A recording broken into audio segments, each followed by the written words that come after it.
पहले भारत रत्न डॉक्टर भीमराव अंबेडकर की जयंती पर आप सभी को हार्दिक शुभकामनाएं एवं अभिनंदन।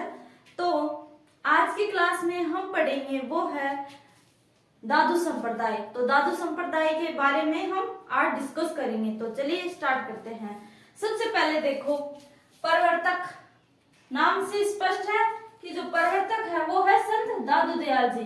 संत दादू दयाल जी, अब देखो इनका जो जन्म है वो राजस्थान में नहीं हुआ था बल्कि गुजरात में हुआ था। तो इन्हें कहा जाता है राजस्थान का कबीर। कैसे? क्योंकि जो कबीर जी है और संत दादू दयाल है, इन दोनों की जीवनी है वो एक जैसी है। किस प्रकार से?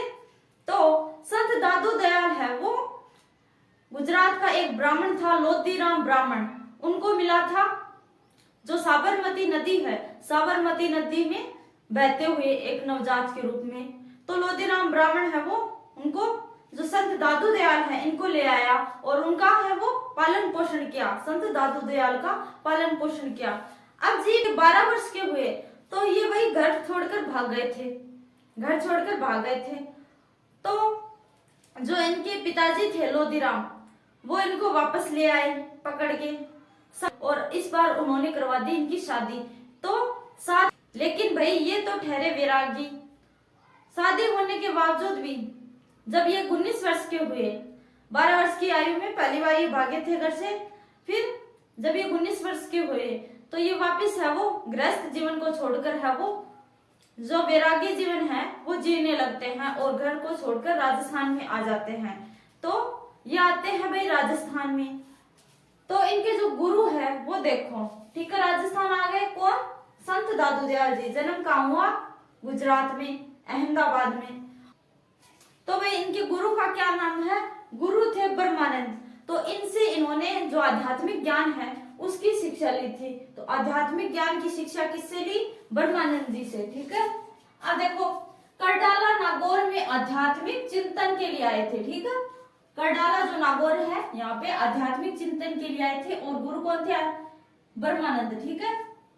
1568 में साबर आकर दुनिया का कार्य करने लगे। तो 1568 में भाई ये सांबर जो जयपुर है यहाँ पर दुनिया का कार्य करने लगे थे। ठीक है। और 1575 में आमेर आ गए। इसके बाद ये है वो सांबर से आमेर आ गए 1575 में, और लगभग यहाँ पर 14 वर्ष तक रहे। कौन? संत दादू दयाल जी। अब देखो प्रमुख पीठ कहाँ पे है इनकी? नारायणा जयपुर में इनकी प्रमुख पीठ है। नारायणा जयपुर में इनकी प्रमुख पीठ है। अब भाई देखो, कुल शिष्य 152 हुए थे, 152। लेकिन जो 52 शिष्य हैं, ओनली 52, 52 जो शिष्य हैं इनको दादू पंथ के 52 स्तंभ कहा जाता है। ठीक है। टोटल 152 इनके शिष्य हुए थे, लेकिन केवल 52 ही शिष्यों को इनका स्तंभ कहा जाता है। अब देखो, अलख दरीबा एक नाम आया है। अलख दरीबा क्या होता है वो देखो, दादू पंथ के सत्संग स्थल, जहाँ पे दादू पंथ के लोग हैं वो सत्संग करते हैं, उस स्थल को कहते हैं अलख दरीबा। ठीक है। अलख दरीबा किससे संबंधित है? जो दादू पंथी है जहाँ अपना सत्संग करते हैं उस स्थल को कहते हैं अलख दरीबा। ठीक है। तो ये ध्यान में रखना। दादू दयाल के कितने शिष्य हुए थे? 152, जिनमें से 52 शिष्यों को उनका स्तंभ कहा जाता है। और इनकी प्रमुख पीठ है वो नारायणा में है। नारायणा जयपुर में। मृत्यु हुई थी नरेना में। ठीक है। मृत्यु नरेना में हुई थी। नरेना कहाँ पे है? ये भी जयपुर में है। ठीक है। नरेना जयपुर में मृत्यु हुई थी इनकी। अब देखो भाई शिष्य, इनकी शिष्य परंपरा देखो, शिष्य बहुत हुए। उनमें भी मुख्य शिष्य कौन कौन से थे वो देखो, गरीबदास जी, मिस्किन दास जी और जगन्नाथ जी, माधोदास जी, सुंदरदास जी और बखना जी। तो ये सारे शिष्य इनके इंपॉर्टेंट है। ये नाम है वो ध्यान में रखना, गरीबदास, मिस्किन दास, जगन्नाथ, माधोदास, सुंदरदास और बखना जी।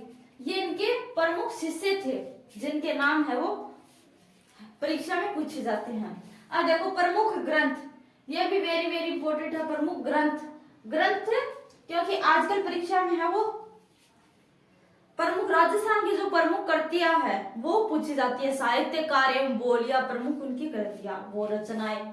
अब देखो नाममाला, भक्तमाला, दादू जन्म लीला, संत गुण सागर। भक्तमाला, नाममाला, संत गुण सागर और दादू जन्म लीला, ये इनके प्रमुख ग्रंथ थे।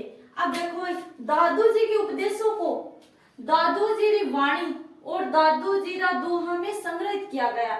जो इन्होंने उपदेश दिए उनको है वो दादू जी रा दोहा और दादू जी री वाणी, इनमें इनको संकलित किया यानी कि संग्रहित किया। अब देखो भाषा थी इनकी हिंदी व मिश्रित, हिंदी मिश्रित थी और सदुक्कड़ भाषा में, ठीक है। तो भाषा कौन सी थी? हिंदी मिश्रित और सदुक्कड़ भाषा, ये इसमें इन्होंने उपदेश दिए थे। अब देखो 1750 ईस्वी में नारायणा के महंत जेताराम दास जी के काल में, 1750 में, एक पॉइंट और ध्यान में रखना, जो संत दादू दयाल है वो फतेहपुर सीकरी में अकबर से भी मिले थे। तो अकबर से भी इनकी मुलाकात हुई थी फतेहपुर सीकरी में, ठीक है। तो किस संत की मुलाकात है वो फतेहपुर सीकरी में हुई? अकबर से वो हुई थी संत दादू दयाल जी की।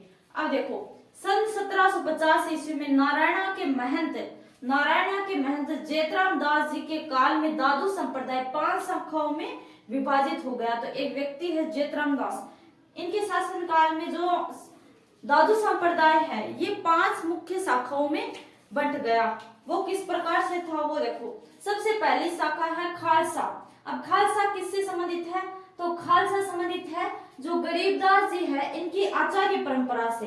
तो गरीबदास जी के जो भी शिष्य हुए उन्होंने ये है वो जो खालसा है वो एक नया जो दादू धर्म में है वो नई शाखा चला दी। दादू पंथ में, सॉरी दादू धर्म बोल दिया मैंने, दादू पंथ में एक नई शाखा का सर्जन किया खालसा। तो ये किससे संबंधित है? वो गरीबदास जी से संबंधित है, गरीबदास जी से संबंधित है खालसा। विरक्त ये भाई देखो ये या तो समूह में रहते हैं या फिर अकेले रहते हैं, या तो मंडली में रहते हैं या फिर अकेले रहते हैं, ठीक है। दूसरे हैं तीसरे हैं उत्तरादे कौन से थे? ये है वो राजस्थान छोड़कर जो उत्तर भारत है पंजाब हरियाणा की तरफ ये चले गए थे। तो ये है वो उत्तर की तरफ चले गए थे, पंजाब हरियाणा की तरफ, इस शाखा के लोग, ठीक है। चौथा है खाकी। तो खाकी से स्पष्ट है कि ये लोग है वो खाकी वस्त्र है वो धारण करते थे और बड़ी बड़ी जटाएं रखते थे, भस्म लगाकर रखते थे, खाकी, ठीक है। अब है नागा। तो नागा वाले है वो क्या करते थे? ये नागा वाले है वो नग्न रहते थे, वस्त्र नहीं पहनते थे और अस्त्र रखते थे। तो स्वाई जयसिंह ने इन नागाओं पर जो अस्त्र रखते थे ना, नागा अस्त्र रखते थे और जो वस्त्र है वो नहीं पहनते थे। तो इन पर स्वाई जयसिंह ने रोक भी लगाई थी, ठीक है। तो ये है जो दादू संप्रदाय जी के बारे में। दादू